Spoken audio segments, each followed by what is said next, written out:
Ah, there we go. Hello and welcome to the AfterParty, conversations with SpyParty players. Today I'm talking with tarpshack. What? Tarpshack, sorry. Hello? Hi, how you doing? You're doing good, sorry. When I read your name originally, I read it as tarpshack, I guess because I'm Australian, and just kept reading it as that, no matter what. Oh, okay. Great. So you're relatively new to the community as of this recording, as of the 29th of March 2015. Um, So where did you hear about Spy Party and how did you uh, get involved in playing? Yeah, I first heard about it because I caught Checker's stream on Twitch. It was being promoted on the front page. That was the Tuesday at 10 Twitch stream that he's been doing lately. That one? Yeah, that was the one. Cool. So you just like watched the video and was like, hey, that seems like an interesting game. Maybe I'll try that. Yeah, definitely. I mean, immediately actually.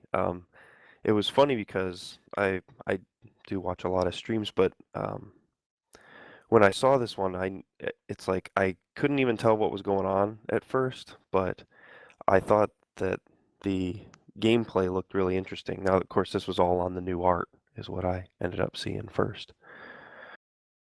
Yeah, it does help sell it a bit, seeing the fancy new art characters that John Cimino has been working on. Yeah, but it actually was. I mean, it was certainly the new art that kept my attention at first, but it was the gameplay that I do think that caught my attention right away. Made me think that this was a game I wanted to play. Right, so it's like the high concept idea of what the game was about, of oh, it's like a person hiding from another person in a room full of computers. Like that high concept was what struck you as interesting. Yeah, I mean, I think everybody in the Spy Party community knows that Spy Party's kind of a unique game in that way. But yeah, just like before I even realized quite how unique that was, I just thought that the idea of someone trying to hide in plain sight, one of the players and the other player trying to find him, um, was a very interesting concept to me. Cool. So you were saying that at first blush of watching it, you couldn't tell what was going on. That's something I'm interested in getting this opportunity to talk to you when you're a new player is uh, l- learning about what it's like to learn the game because it's very at the moment steep learning curve and there's lots of like weird um, idiosyncratic things to wrap your head around. So like, what's your experience been so far in learning the game? Has it been fairly manageable? Has it been near impossible? Yeah, I mean, I don't think steep learning curves scare me off. I've taken on a lot of different things that have a pretty steep learning curve. I'm actually someone who enjoys reading the manual, and reading, tough instructions to try to figure out the mechanics of the way something works. So, right away after I saw the stream and eventually got the concept of there was one person trying to find another person in a party, uh, I made my way to the website and found the manual and did read through that, and that just made me even more interested in the game, actually. Okay, cool. I should link you. There's one of the very experienced players, Crazy Kaylee. He's made like 100-page long manual on effective mid-level spy party play. So you'd probably love that. I'll link that to you. Yeah, I would love to read that. I've actually had a lot of um, people point me to different uh, articles within the forums that have been really good as well, and and help me to get better. I believe even in the short time that I've been playing. Great, that's awesome. So, when you were first watching the stream, like, were you able? You said later on you went to read the manual, but at first blush of just watching somebody playing, were you able to pick up the general idea of what the spy was doing and what the sniper was doing? Yes, well, yes, I would say yes, because um, in the way it's played, obviously I would be watching it from Checker's perspective, and the rounds are very short, and um, it's pretty common to switch the roles after each round, spy and sniper. So very quickly, within, 5 or 3 minutes, 6 yeah. minutes, I was able to see, you know, Checker playing both roles. And the fact that he was talking with his opponent also helped me to understand kind of, you know, what was going on as far as, when he got shot, he was, calling out that he had made a mistake or something like that as the spy. So that helped me understand as well. Mm, cool. You came in just as a like new art level came in, a pub called the Irene Adler. Um, you were saying you came in like just before that level came in, or you came in into the beta as that had just been released? Yeah, pretty close. I believe I caught it on the 17th. March 17th was the first. Um, it was when I first caught the stream, and I bought it that day, and played my first games that day. So I think the new pub just came out last week, so I'd played for about a week before the new map came out. Right, which is cool. But I wanted to ask you because there was a change made recently to the way that spies pass around the party, and pathing the like job of the spy to like drive their character around the room is an interesting challenge for both new and experienced players with the current very rudimentary pathfinding system. Um, like, did you notice the change at all when it went from because you'd only been playing for a week? Did you notice the change that had happened in the way that the spy moved? Well, I did notice. Okay, so I did notice there's a change around when you would be in a situation to collide with another AI. I noticed that that's a lot more forgiving, but I'm not sure I could understand all of the pathing differences because I'm not sure I understood them well before the change. Right. Okay. No, that's interesting. I think that was one change is that when you collide with somebody, it will now sort of bounce you to the side instead of you like colliding into them and then stopping. We we call that tripping, where you like walk into somebody and then stop dead, because that's something that the AI won't do. But the other change that was made is that um, you won't actually um, stop dead if you run into somebody and the Pathfinder can't like reorientate. I'm doing a terrible job of explaining this. So the two changes are one, when you walk into somebody, it'll try and bounce you off. If it doesn't, it won't stop you walking, so you'll keep walking on the spot.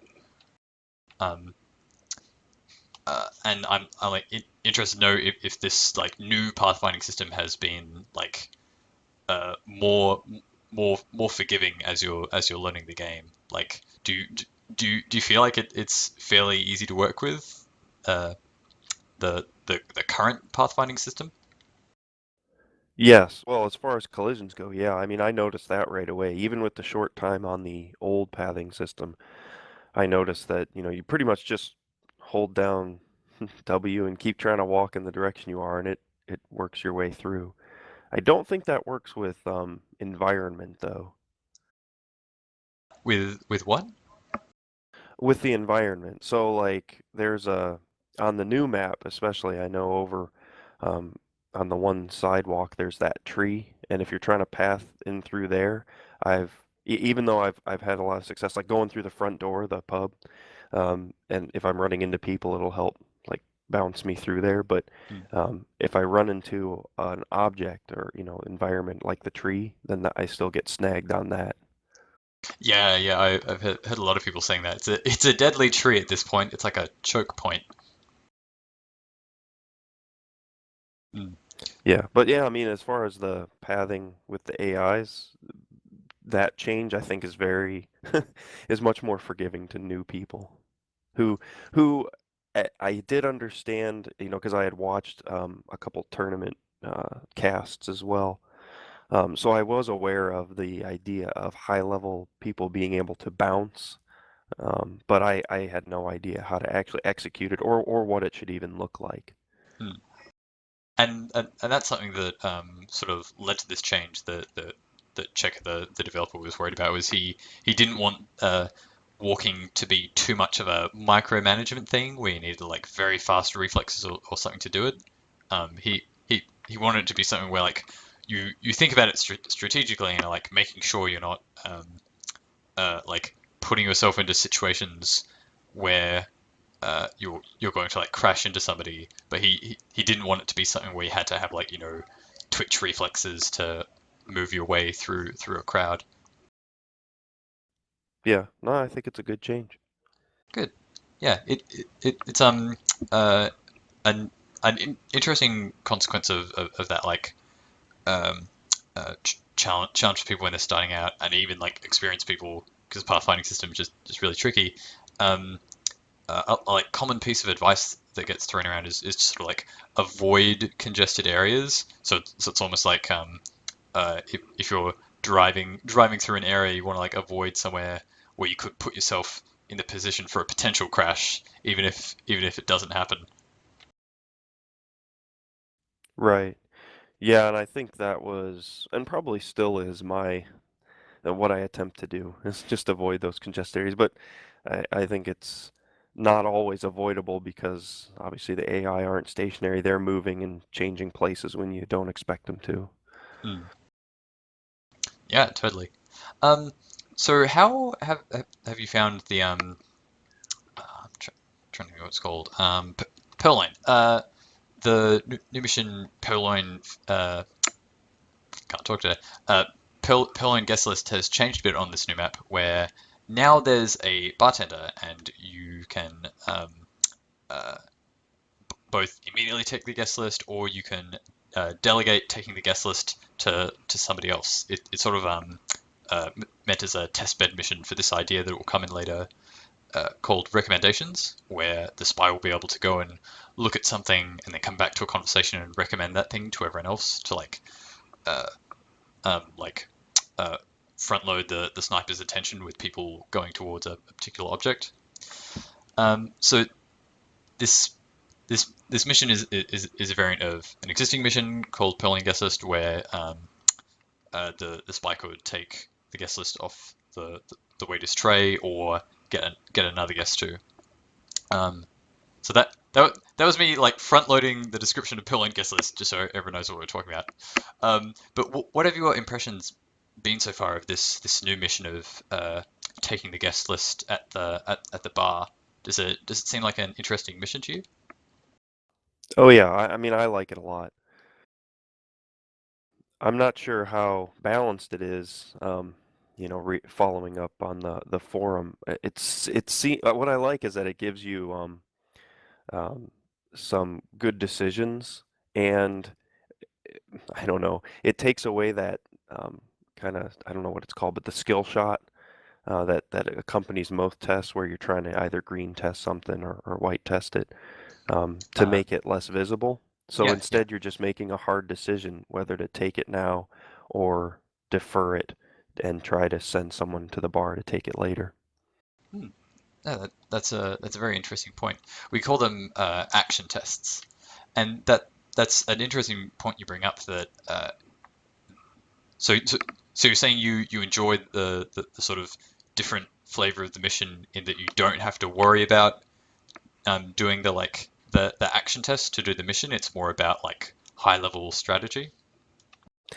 Yeah, I think so. I mean, it's not that I don't like the action tests. I think, but I like that there's now more.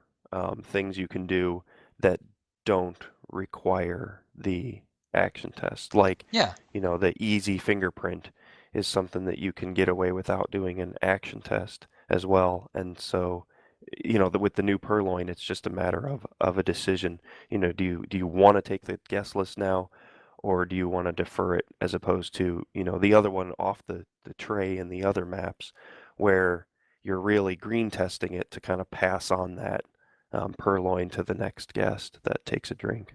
Mm. Yeah, and you're very much right. Purloining off the waiters tray is sort of at the opposite end of the spectrum, where it's very much benefited by getting a green action test on that one.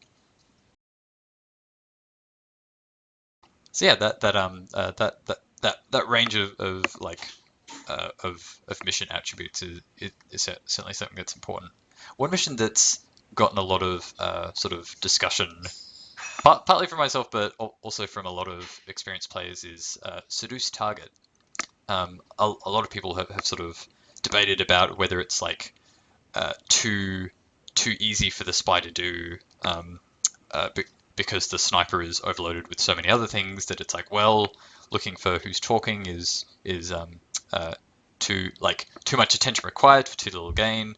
But on this new map, pub, it seems like seduce is a bit easier to catch. Perhaps because there are fewer people, or the pattern of people moving around just makes it easier to see seduce.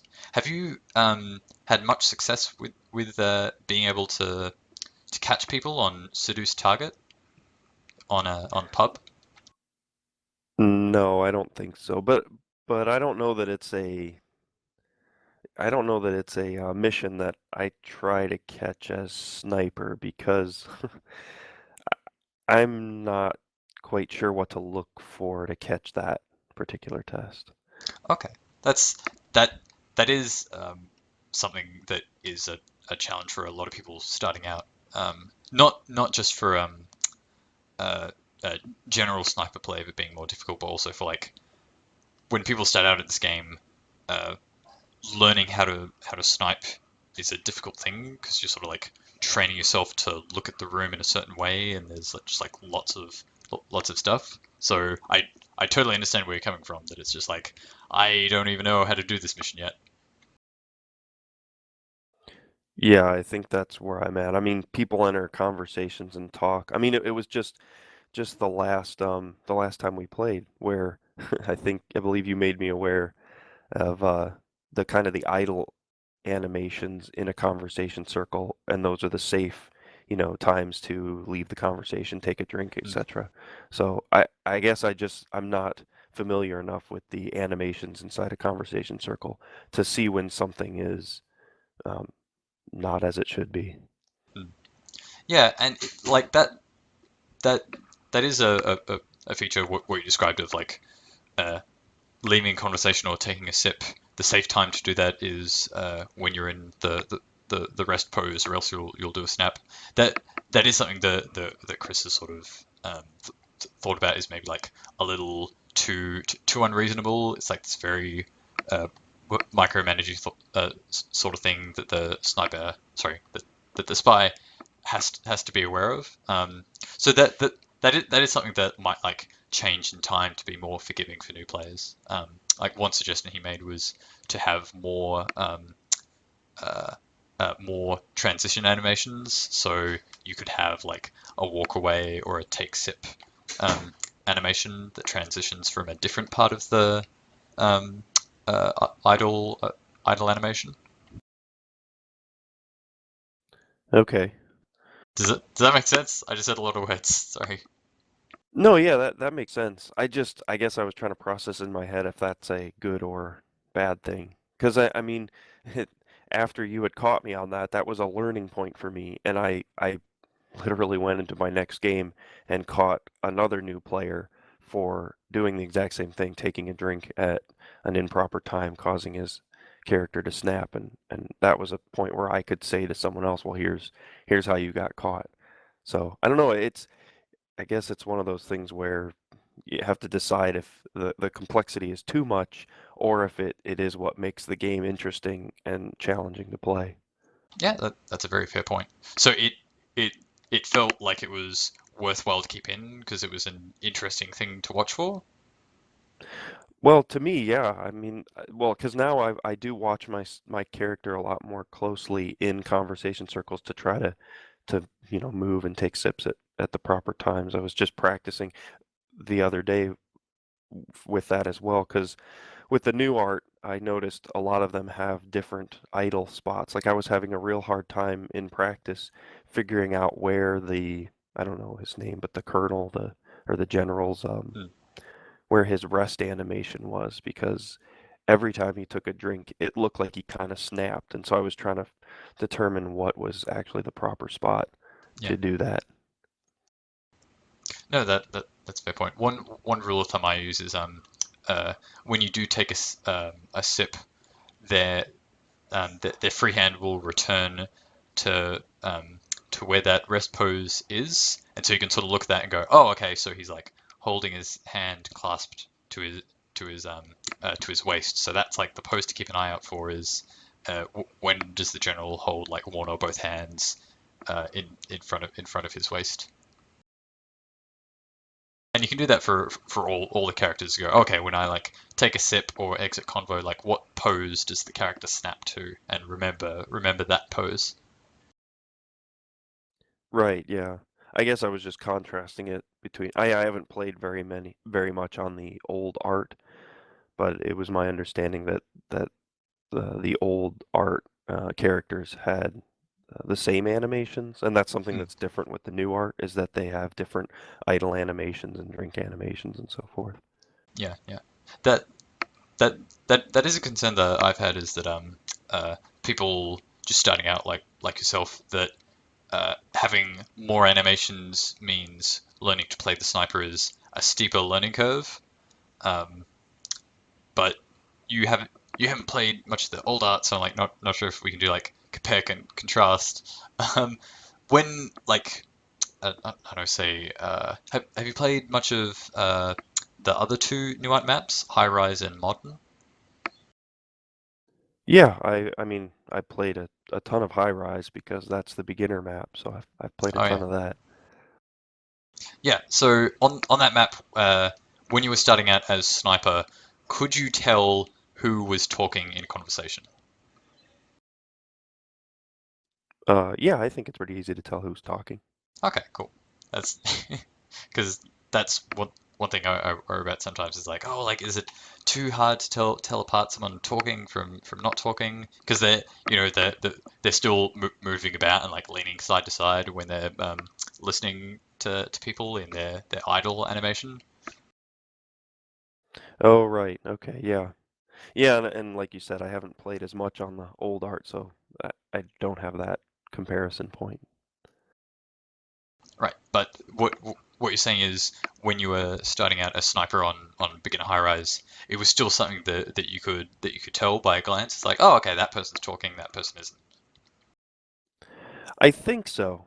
I mean, yeah, I believe I can. Again, I don't think that I was using the talk animation in conversation circles. I still don't think I use it to accomplish, catching the spy.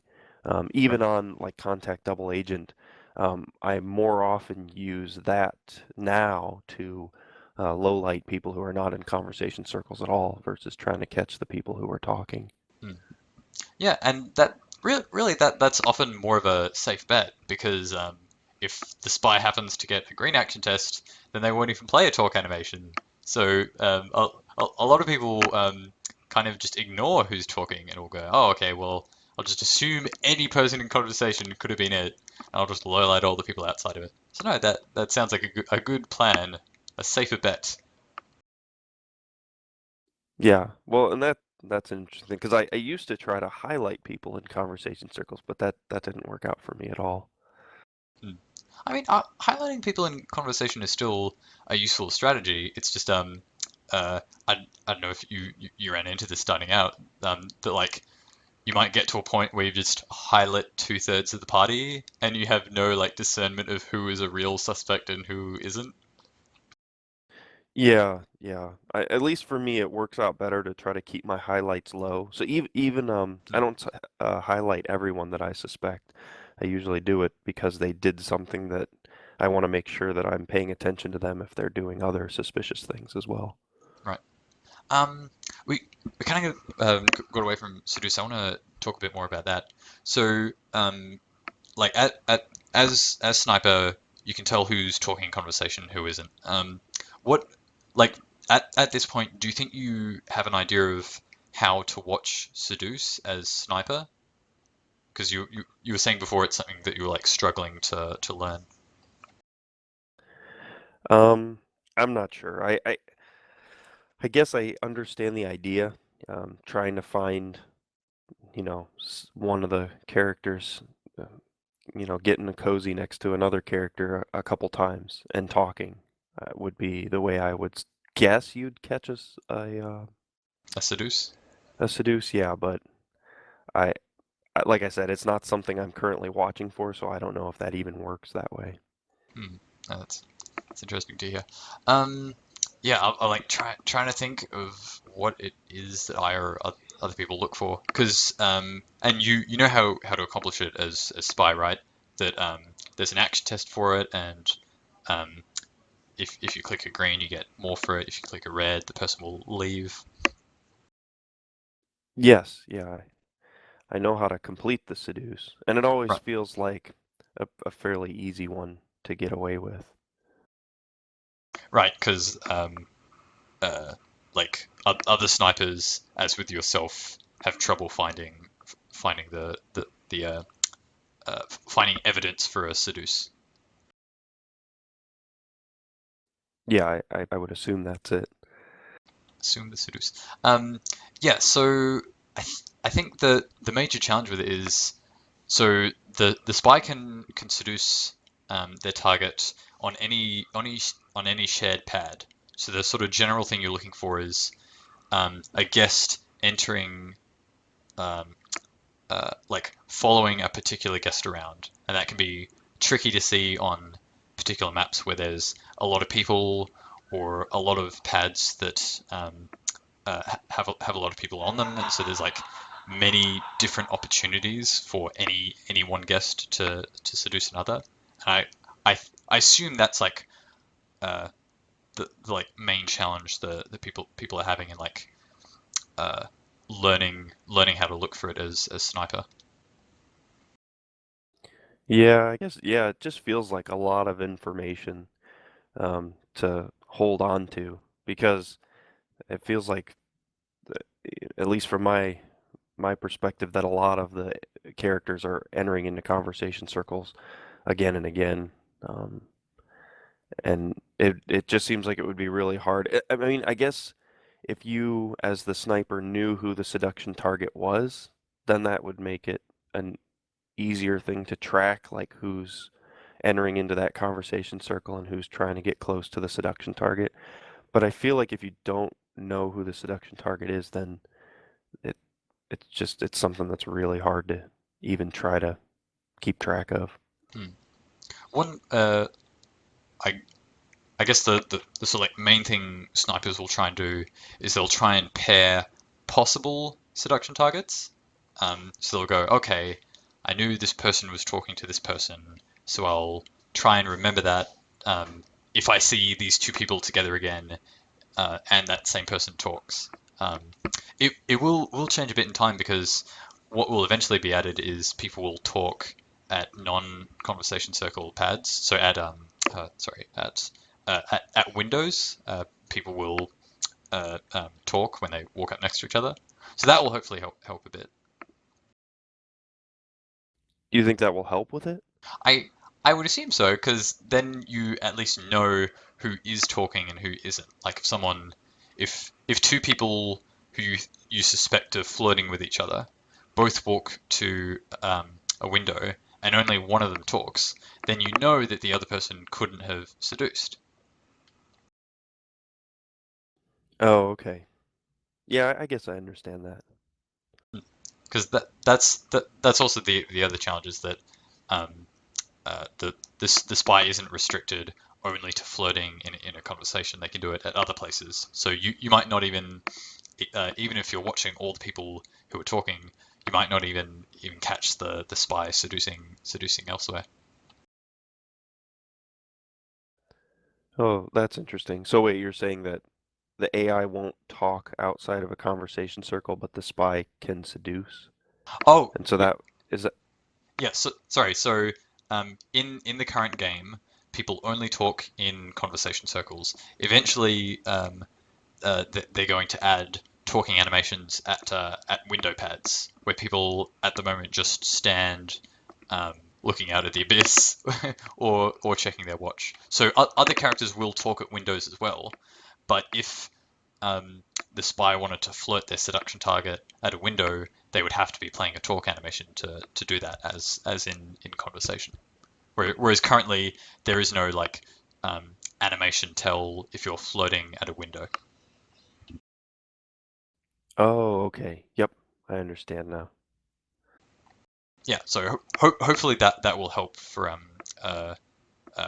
snipers to try and watch seduce.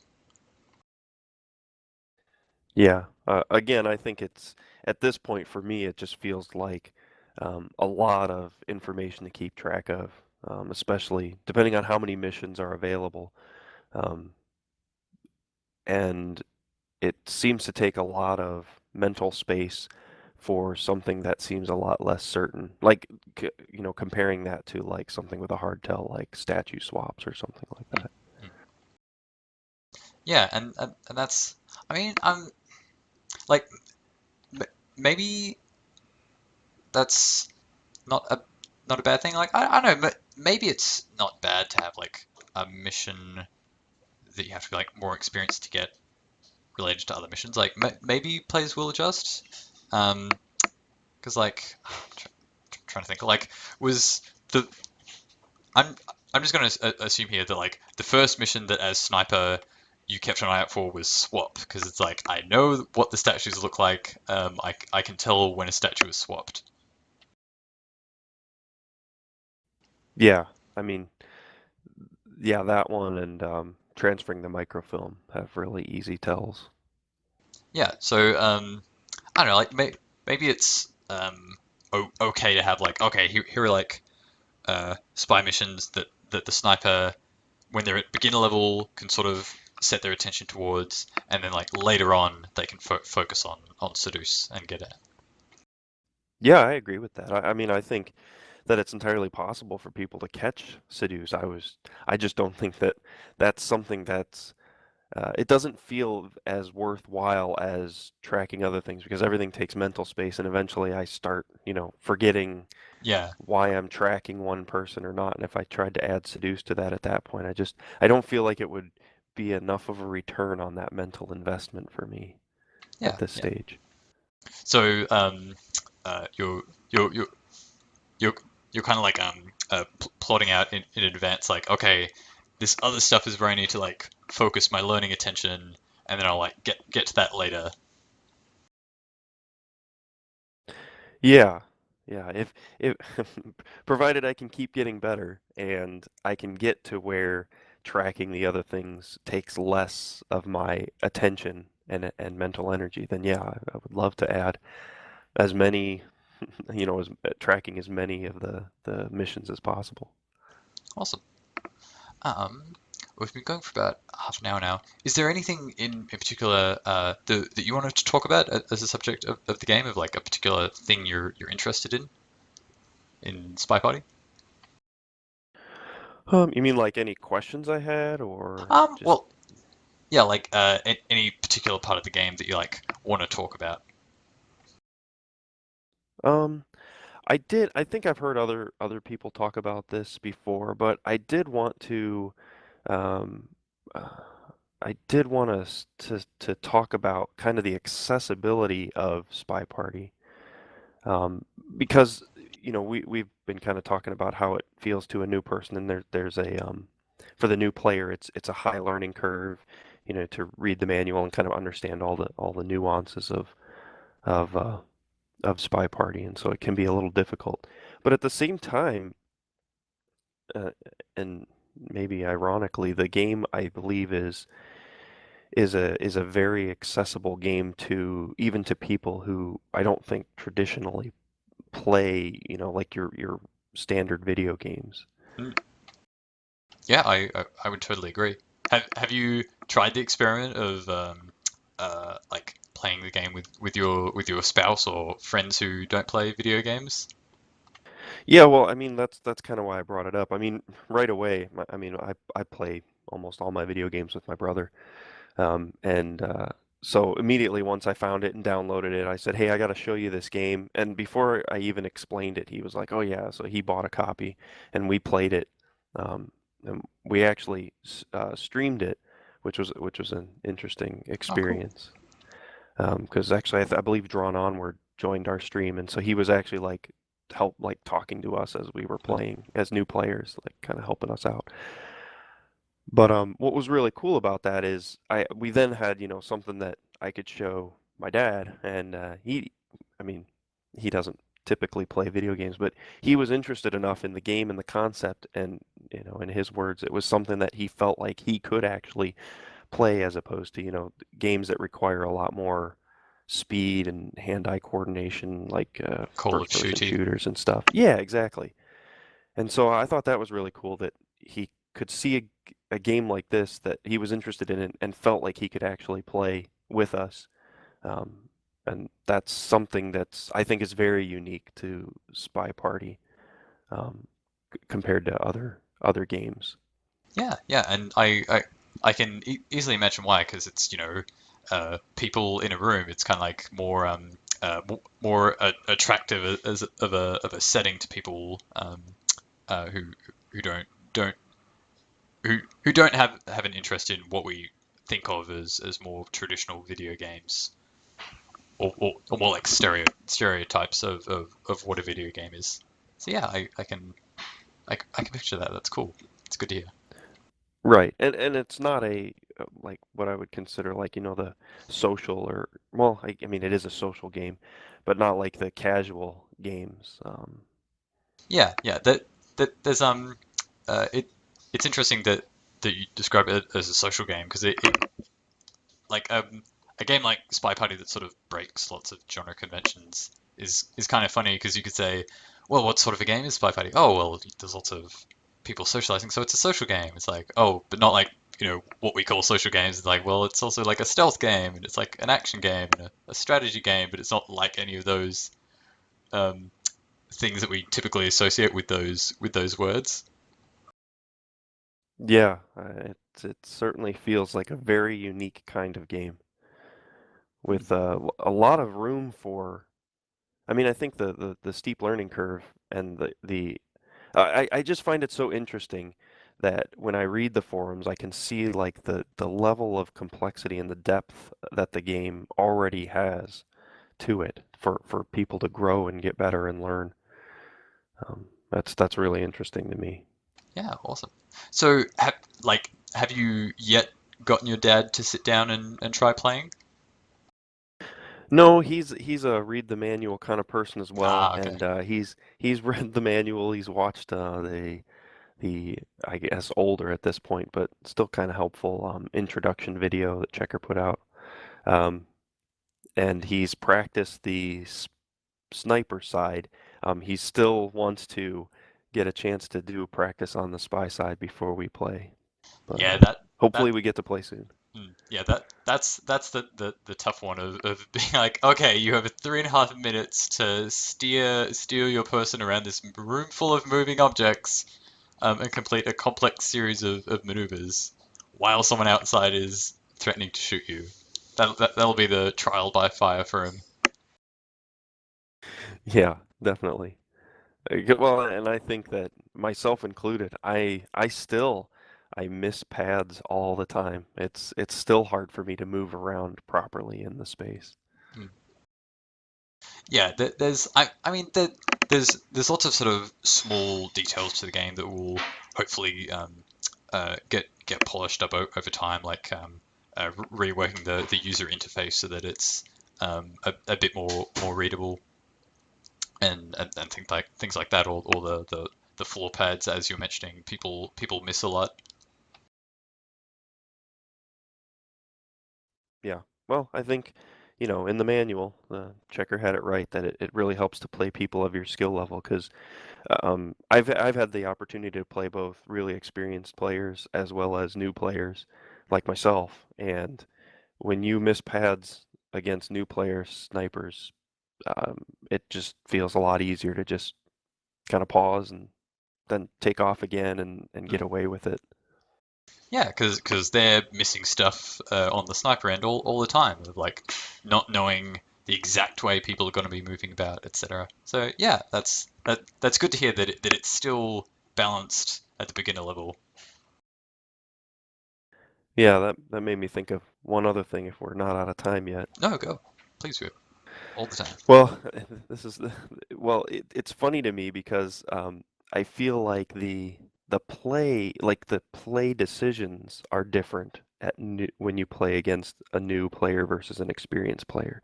Mm. A good example I could give is on high rise in that window pad by I guess it's the blue bookshelf, like right up Yeah, front yeah. there.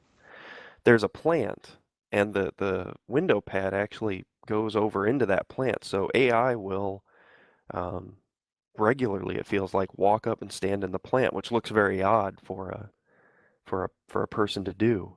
Mm. And I know, uh, like when I played my brother, I believe I believe I got shot for standing like kind of with half my body in that bush, which it's not that that was even something that necessarily could be suspicious, because I've seen AIs walk and just stand right in the bush. Mm. So something that looks odd to a new player might be perfectly okay, causing you to either shoot the civilian or I guess get a lucky shot on the spy. Yeah, Um, yeah.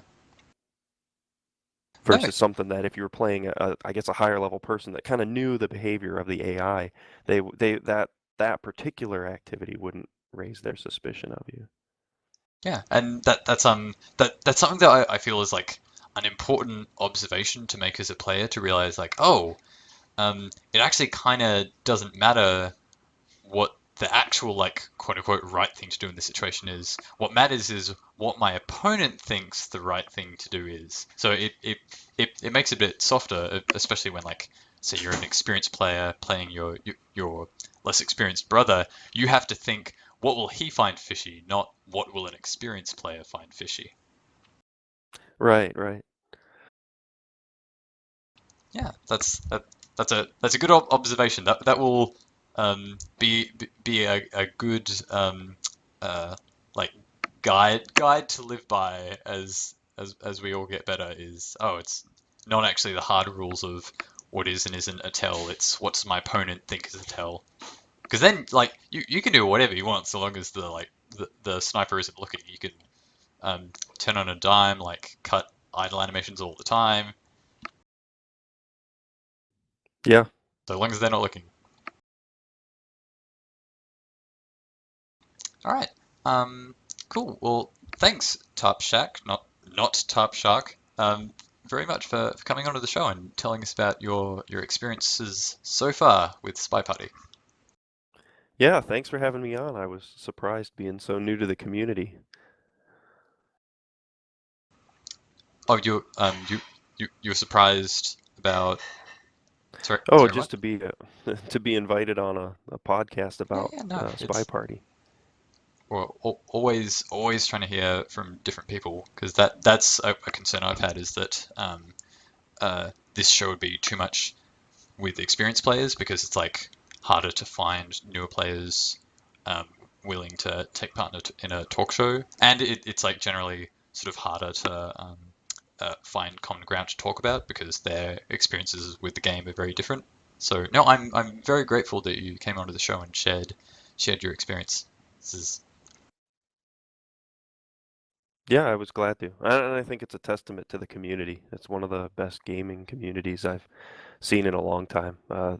I've interacted with more high-level players on Spy Party than I feel like I could get in any other game, which is helpful for a game that has a steep learning curve. Yeah, yeah, it's very important. That's good to hear. Very good to hear. Awesome. All right. Well, thanks everyone for listening, and we'll talk to somebody new next week.